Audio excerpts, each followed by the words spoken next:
Hi guys, welcome back to this channel, Alpha the Cipher. If you're new, please don't forget to subscribe, like and comment. So today we have a brand new video, and it's about the requirements you need to travel out of Uganda. Previously I did a video about how to apply for Ugandan visa, the e-visa. So I got a lot of comments coming in from Facebook, Instagram, and some people commented on my YouTube channel. So today I decided to do a video about the requirements you need to travel out of Uganda, and it's a special dedication to a friend of mine who really asked me a lot on almost all my channels and all my other social media platforms. He's called Alex from Uganda. So it's a special dedication to you, Alex. Thank you so much for always watching the videos, liking and commenting.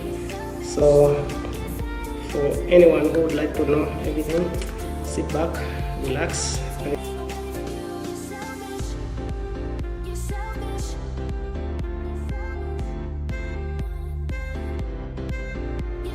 Yes guys, welcome back.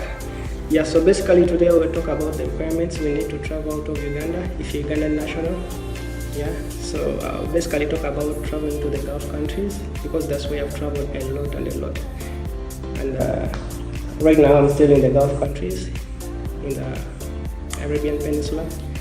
So I will not talk about traveling to Europe, because traveling to Europe is so hectic. It requires a lot of documents. So I'll talk about the easiest way to travel out of Uganda, which is to the Gulf or to Africa. So if you are traveling out of Uganda, most probably going to the Arabian countries.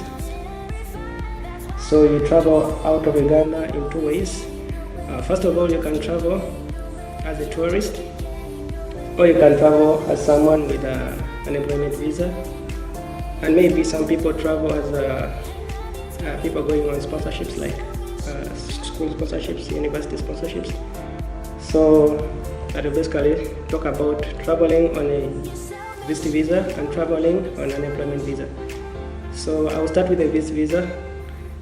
For a visit visa, first of all you need to have a valid passport, like this. It's a Ugandan passport, because you're Ugandan national, so you need a Ugandan passport. And you need to apply for a visa from the embassy to a country you're going to. For example, if you're going to UAE, you need a UAE visa. So we assume you have it. So you need a yellow fever that shows that you've been vaccinated against yellow fever disease. So this is the yellow fever certificate. It's the booklet you need, and it should be signed and stamped. So mine was signed and stamped by Novik Hospital in Uganda. So after that, you need a letter of invitation. So if you're going to visit someone, that someone should write for you a letter inviting you to the country. If not, then you need a hotel booking. If you don't have anyone you know in that country, you need a hotel booking. So you must have a printout of the hotel you booked and how long you're going to stay there. Then at the immigration, sometimes they ask for the show money, so you need to have some money on your account or in cash that shows that you take care of your bills when you travel to the country. So after that, if you have a kid, or if you're traveling with a kid, a baby that is below 5 years, also should have a polio certificate, should be vaccinated against polio, but I don't have a copy of that. Because my son is less than 5 years, so I don't have it, and I haven't traveled with him. So after that, then if you've been invited by someone, then you need a visa copy or a passport copy, the information page from the passport of that.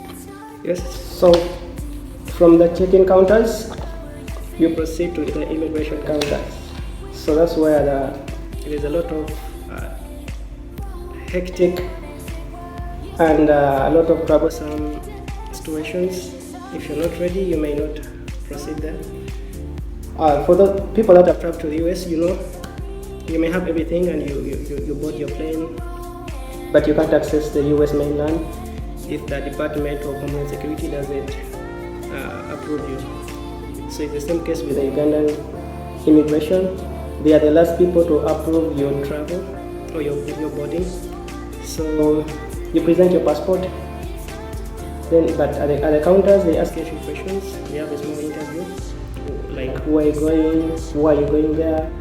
Then they'll ask you, do you have the yellow fever certificate, do you have invitations. So they're just a few questions, but those guys are just there to fail you. Their main aim is to fail you. I've missed a lot of flights because of those guys. You have your passport, you have your visa, you have everything, you have all the things that are needed, you have them, plus your boarding pass. Like this, having your seat number, but still the Ugandan immigration is the worst. I'll say it, it's my country, but people have suffered a lot, people have missed flights. You're a good citizen, and you're ready to go. But in Uganda, be careful. You need to be bold and strong. They ask you something, answer them right away, and don't give them a lot of time to ask you questions. Okay? You have to be confident. They ask you a hotel booking, show them right away. They ask you for the invitation, so show them. They ask you for the visa copy of someone inviting you, show it. Be confident. So after that, if you pass their interview, it's always a small interview. They'll stamp your passport, then you proceed to the waiting board or waiting gate. So the stamps, these are some of the stamps I've been getting. So they'll stamp you, then you'll be ready to go. So that's how it works for the visitor visa. Then the other form we had getting out of country is by employment visa. So for the employment visa, so you need the same requirements. Okay, you need a passport, you need that employment visa, you need a yellow fever. Air ticket may be one way, because if you're going for unemployment, you don't need a return ticket, because sometimes people go for work for 2 years, 5 years, 1 year. So you may not need a return ticket. But then you need a certificate of good conduct from the international police, Interpol. They will ask for it. So you have to go to the Interpol offices. Then they take your fingerprint. They'll check for your criminal records. If you don't have criminal records, that's when you will be awarded the certificate of good conduct. So it's needed. These are some of the papers I used to access it. I think you can see. The banks, Ministry of Internal Affairs, Uganda.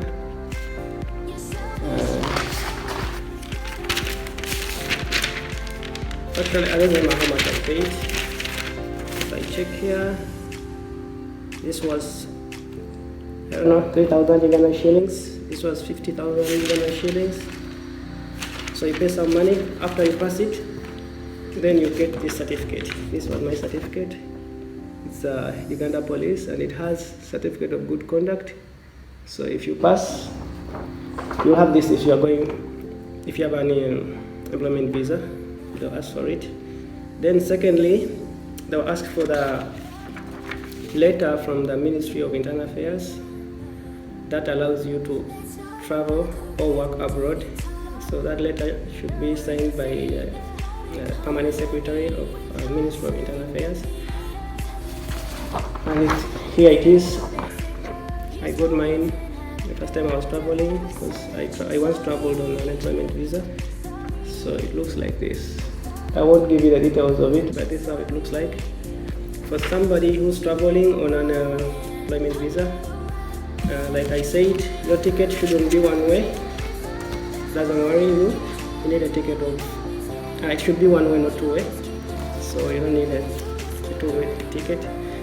But sometimes those guys normally again push you, the immigration officers push you and ask you where is the return ticket. But you need to be bold enough to tell them, I'm on an unemployment visa, I don't need a return ticket, because I'm going to work for 2 years, because most contracts in the UAE take 2 years. So you need to be bold and courageous and tell them. If you don't, if you're shaky, trust me, they will stop you and you'll miss a flight. So in most cases, they need something small. which I would boldly say bribe to let you go in. So this is common because a lot of people have traveled and passed there and seen all that happen. But mark you guys, I will tell you, these all things, the Interpol, the Ministry of Labor, all these other sorts of things are not needed anywhere. They are only needed at the immigration counters in Uganda. In any other airports I've traveled to, no one will ask you for this. It only works in Uganda. And when you board the plane, that will be the end of it. You can either throw it, you can do anything with it. It's only needed there. Okay? So guys, if you have any questions, let me know. If you did watch my previous video about how to apply for the Ugandan e-visa, I'll put the description in the link, the description link below. So guys, thank you so much for watching the videos. Just comment, go to any of my platforms, then I'll just answer your questions. Thank you so much. Hope to see you in the next video.